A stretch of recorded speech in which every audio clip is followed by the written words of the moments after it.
Bienvenue, bienvenue ici dans nos belles forêts bretonnes. Alors pourquoi la forêt?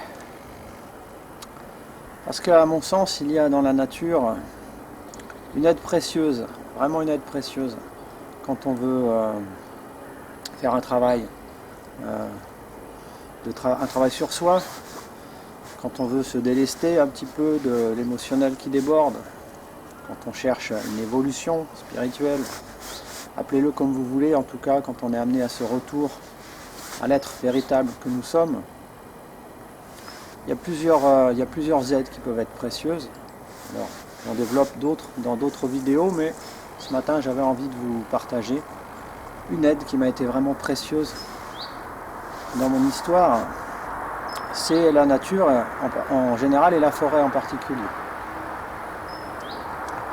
Pas au niveau écologique, c'est moins mon truc. Je ne veux pas dire que c'est pas bien, mais je ne parle que de ce que je connais moi. Mais au niveau énergétique, au niveau communion énergétique et puis au niveau de l'information quantique. Appelez ça comme vous voulez, ou des mémoires cellulaires, bref. Il y a ici, il y a comme ici une vibration dans la nature qui est particulière, que vous ne retrouvez pas en ville, qui est plus proche pour moi de la réalité.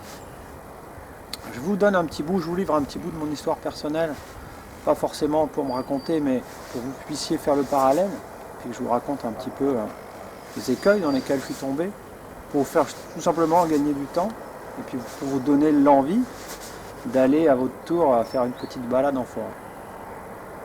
En 2008, alors que ma vie, les pans de vie entiers s'écroulent, personnel, professionnel, au niveau de la santé, etc. La médecine ne pouvant plus rien pour moi, ni du côté psychologique, ni du côté des médicaments, je me retrouve vraiment seul, perdu. Et il n'y a que trois aides, on va dire, il n'y a que trois activités que je peux encore faire et qui me sauvent la vie quelque part. Ce sont le tai chi, la méditation, je ferai sûrement une vidéo plus tard sur la méditation, et les balades dans la nature. À l'époque, les balades dans la nature, je fais ça de façon tout à fait intuitive. Je n'ai pas de connaissances particulières. Je n'ai pas dans mon entourage des gens qui ont des connaissances particulières à ce niveau-là, mais juste, je sens par intuition qu'il faut que j'aille dans la nature. Ça me fait du bien. Et je vois ici que je me déleste de certaines idées noires. Tout de suite, mon cœur s'ouvre. Il y a quelque chose dans ma vibration qui change. De toute façon, en général, quand je reviens d'une balade, je ne suis jamais dans le même état que quand je suis parti. Forcément, il y a quelque chose de bénéfique. Évidemment, comme je suis un peu aux abois, je cherche à comprendre pour utiliser ça de façon encore plus efficace. J'achète donc des livres sur la géobiologie. Je fais aussi des stages avec des géobiologues. On me parle de mesures, de taux vibratoires. On utilise des outils, je sais pas, des pendules, des baguettes de sourcier. Bref, tout ça ne me convient pas finalement parce que ça me fait pas avancer plus que ça, mesurer telle énergie par un outil. Quand je reviens de ce genre de stage, je suis pas mieux que quand je suis parti. Donc moi, c'est toujours mon outil de mesure, c'est celui-là finalement. C'est mon état intérieur. c'est pas l'outil, c'est votre outil, c'est vous. C'est le meilleur outil qui soit. Donc ça ne me suffit pas, donc je cherche encore et je trouve un jour un stage sur internet, Esprit de la nature à Brocéliande. D'un côté il y a Esprit de la nature, je vois bien qu'il y a un côté de moi qui a envie de découvrir ça, et un autre côté qui est vraiment cartésien, rationnel, qui se dit Esprit de la nature, c'est pour les enfants quoi. Mais bon, je me laisse un petit peu emporter par mon élan, et puis Brocéliande, ce côté magique, à l'époque j'habite pas en Bretagne, il y a quelque chose en moi qui fait match et je dis ok, c'est là qu'il faut que j'aille. Bonne idée. je découvre ici tout un monde merveilleux. Déjà au niveau des connexions humaines, parce qu'évidemment je découvre ici des gens plus farfelus les uns que les autres, mais tous plus attachants les uns que les autres. Donc évidemment il se tissent des liens d'amitié ici très forts et vraiment des expériences extraordinaires.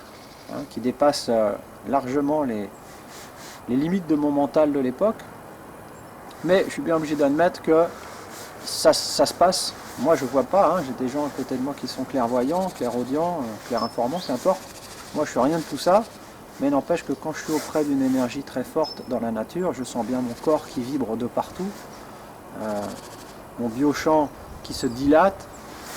Quand je suis traversé par une énergie, comme une vouivre par exemple, je sens bien qu'au moment où ça me traverse, il se passe vraiment quelque chose, je ne peux pas nier, et surtout je lâche là un paquet d'émotionnel sans y avoir même pensé quelques secondes avant. Donc ça pour moi, c'est pas réfutable. Hein. Je me fais confiance, je sais que je suis assez pragmatique, donc je sais que je ne triche pas avec moi-même, et ce que je ressens, je le ressens. Donc c'est vraiment une expérience très intéressante pour moi, à ce niveau-là. Par contre, à un autre niveau, c'est quelque chose qui me perturbe aussi, parce que, esprit de la nature, on essaye de communiquer avec ces esprits par diverses techniques. Hein. Alors j'ai des amis qui voient un petit peu, en tout cas qui perçoivent un peu ces esprits, moi je vois rien du tout. Et puis il faut rentrer en relation avec eux, alors essayer de discuter avec eux, essayer de savoir qu'est-ce que c'est comme esprit de la nature. Tout ça ne me convient pas non plus parce que finalement ça me ramène aux outils que j'avais essayé d'utiliser en géobiologie. De toute façon, retour à la maison, quand j'essaie de retourner en forêt, je vois bien que tout le temps que je passe en forêt, j'essaye de rentrer en relation avec ces techniques et je suis frustré parce que finalement ça passe par mon mental et je ne retrouve pas le bien-être que j'avais avant ce stage quand j'allais dans la nature naturellement de façon spontanée et tout à fait novice. Donc il y a vraiment quelque chose en moi qui est en dualité en fait. Soi-disant j'ai appris à communiquer avec certains esprits de la nature et finalement je me retrouve un petit peu, non pas à la case départ, mais même avant la case départ. Alors, j'en reste pas là évidemment, c'est pas mon genre. Je fais d'autres stages. Et c'est l'époque où je rencontre Christophe Alain et Jean-Pierre Martinez qui font à l'époque des stages ensemble. Et c'est l'époque où je découvre, alors est-ce que c'est l'un, est-ce que c'est l'autre, bref, je ne rentrerai pas dans ce débat-là, mais en tout cas c'est l'époque où je découvre, où redécouvre finalement la notion de diffusion. C'est-à-dire plus la peine d'être avec des initiés, plus la peine d'ouvrir des portails énergétiques dans la forêt, plus la peine d'être dans le secret. C'est vraiment quelque chose qui est accessible à tout le monde. Et finalement, je retrouve exactement ce que je faisais avant, moi, de façon intuitive. Hein, c'est quoi cette histoire de diffusion? Eh bien, c'est pas de se placer au niveau forcément du savoir, c'est juste de façon très, très humble, très naturelle, arriver sur un lieu, le cœur ouvert, mais vraiment le cœur ouvert, et poser l'intention de refaire circuler l'information d'évolution, mais de coévolution, c'est-à-dire en interaction avec la nature. C'est pas nous qui allons chercher quelque chose ou déposer quelque chose, ça se passe vraiment des deux côtés, parce que finalement, la nature aussi, il y a des informations quantiques qui sont bloquées là aussi, et qui attendent d'être débloquées, qui vont résonner avec nous, et juste le fait de se poser sur un lieu qui nous attire, sans qu'on ait forcément vu quelque chose ou senti quelque chose, mais juste à l'intuition, dire tiens, cet endroit-là, j'aime bien, je m'y pose.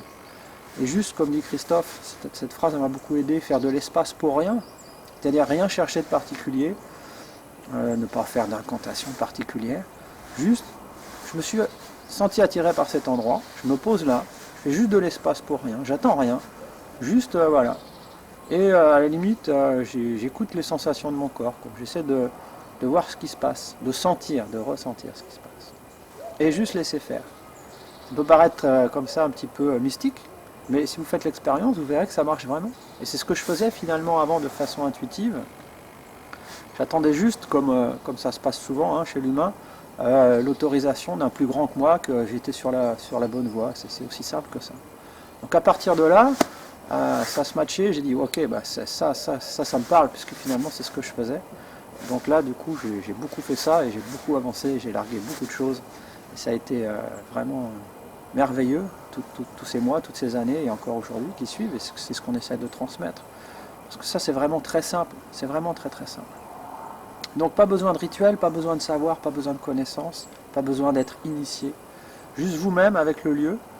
Je vais vous faire un petit bout de vidéo après sur voilà, comment faire ça de façon très simple. Mais vraiment c'est accessible à tous. qu'est-ce qu'on vient faire? On vient se libérer de certaines croyances limitantes. On vient juste partager de l'information qui ne passe pas par le mental, donc quelquefois on ne sait même pas ce qu'on partage, hein, on sent juste que ça bouge dans le corps. Et aussi un outil très précieux, et ça je l'utilise souvent et je le partage beaucoup en stage, on vient aussi se libérer de l'émotionnel qui déborde chez l'humain. C'est-à-dire que moi j'étais quelqu'un qui avait un émotionnel qui débordait de partout, je ne savais pas comment gérer ça, donc ça se transformait souvent, très très souvent en colère. Eh bien la nature m'a vraiment beaucoup aidé à me décharger de cet émotionnel.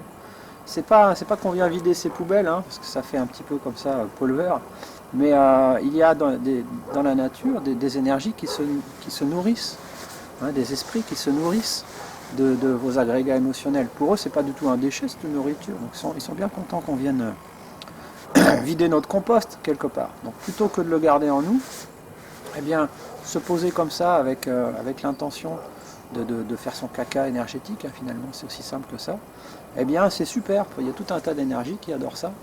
Donc nous on se déleste de l'émotionnel là qui est engrammé de partout, qui dégueule, et puis les énergies autour sont ravies de se nourrir de ça, tout le monde est content, et vous repartez de là, vous êtes plus léger, plus souriant, et la vie est belle quoi. En général on reprend le chemin ou la voiture et ça y est, de façon naturelle, on sent qu'il y a vraiment quelque chose qui s'est passé. Et ça devient vraiment une hygiène de vie. C'est-à-dire que quelquefois, on transmet ça en stage. Les gens font ça pendant 1, 2, 3 jours. Ils repartent chez eux et ils reviennent en stage un an après. Et, pas tous, hein, mais il n'y en a pas un qui a renouvelé l'expérience tout seul. Enfin, quand même, c'est comme une douche. Enfin, vous lavez tous les jours.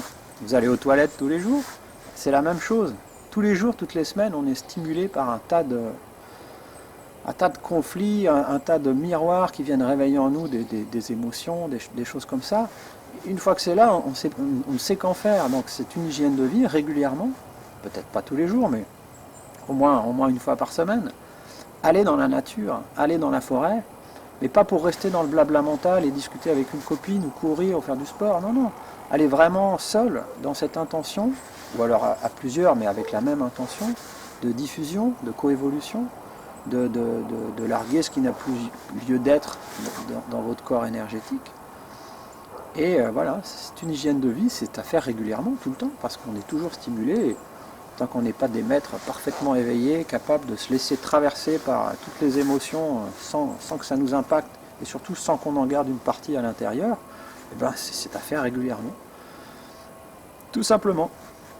Donc, de l'espace pour rien. Pas dans le mental, on n'est pas dans le sport, on ne vient pas faire de l'écologie non plus, c'est juste ici, coévolution avec la nature. Alors je vous fais un petit bout de vidéo un peu plus loin, juste pour vous expliquer tout simplement comment on fait. A tout de suite. Alors voilà, dès que vous avez trouvé votre lieu, de préférence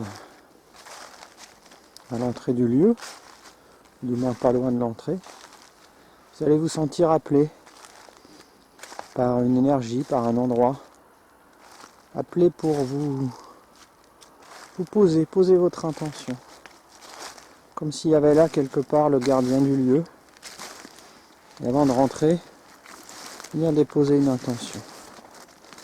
Par exemple pour moi là, c'est ici, devant ce bel arbre et cette belle énergie.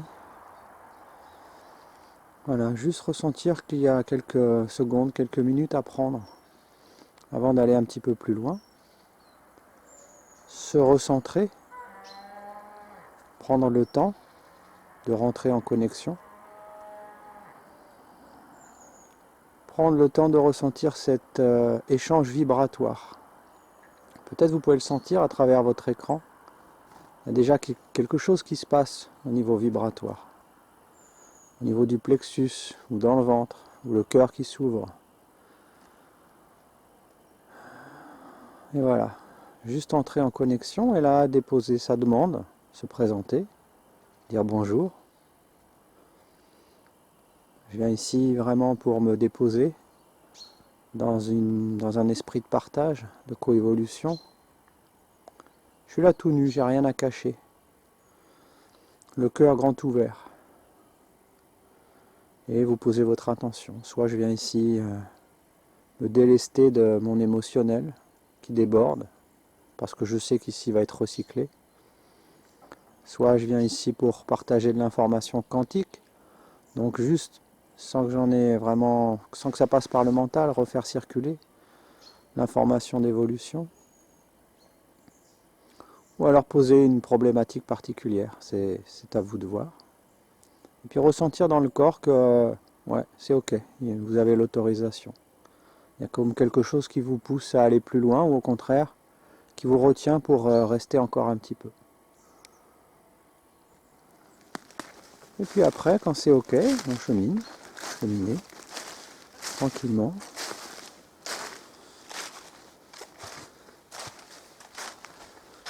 Sans passer par la tête, juste de la contemplation. Vous regardez à droite et à gauche. Vous vous sentez appelé ou pas. Par exemple, moi dès que j'arrive là, wow, il y a quelque chose qui s'ouvre. Il y a un appel. Je me dis que je passerais bien un petit moment sur cette pierre. Donc là, je ne vais pas le faire parce qu'on va gagner un peu de temps. Mais voilà, c'est aussi simple que ça. Moi, je me poserai là, debout, contre cet arbre ou les mains sur cet arbre.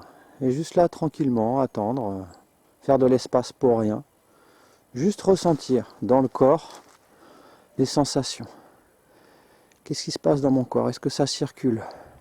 Et lâcher le contrôle, se laisser aller. Et quelquefois, on est capable de rester là 10 minutes, un quart d'heure, une demi-heure sans rien faire.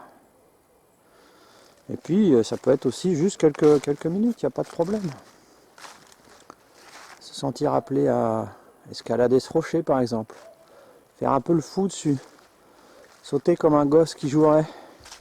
Ça peut être faire une action aussi, hein. C'est pas forcément méditer ou se poser, ça peut être jouer. Ça peut être faire une petite construction, déposer quelques feuilles, quelques branches pour faire un petit truc qui ressemble à rien mais qui vous fait plaisir. Voilà. C'est aussi simple que ça, hein. Et franchement, quand vous avez fait 1 ou 2 lieux, souvent, le reste, c'est juste de la balade, parce que ce qui a été remis en circulation, ça suffit pour la journée, ou ce qui a été libéré, ça suffit pour la journée. Donc, vous pouvez continuer de vous balader un peu si vous sentez que le travail a été fait. C'est même pas la peine d'aller plus loin dans ce travail-là. On peut juste se balader, et puis se laisser aller, se laisser guider, ou trouver un autre lieu. Mais franchement, par expérience, hein, 1, 2, voire 3 endroits, c'est souvent suffisant pour la journée.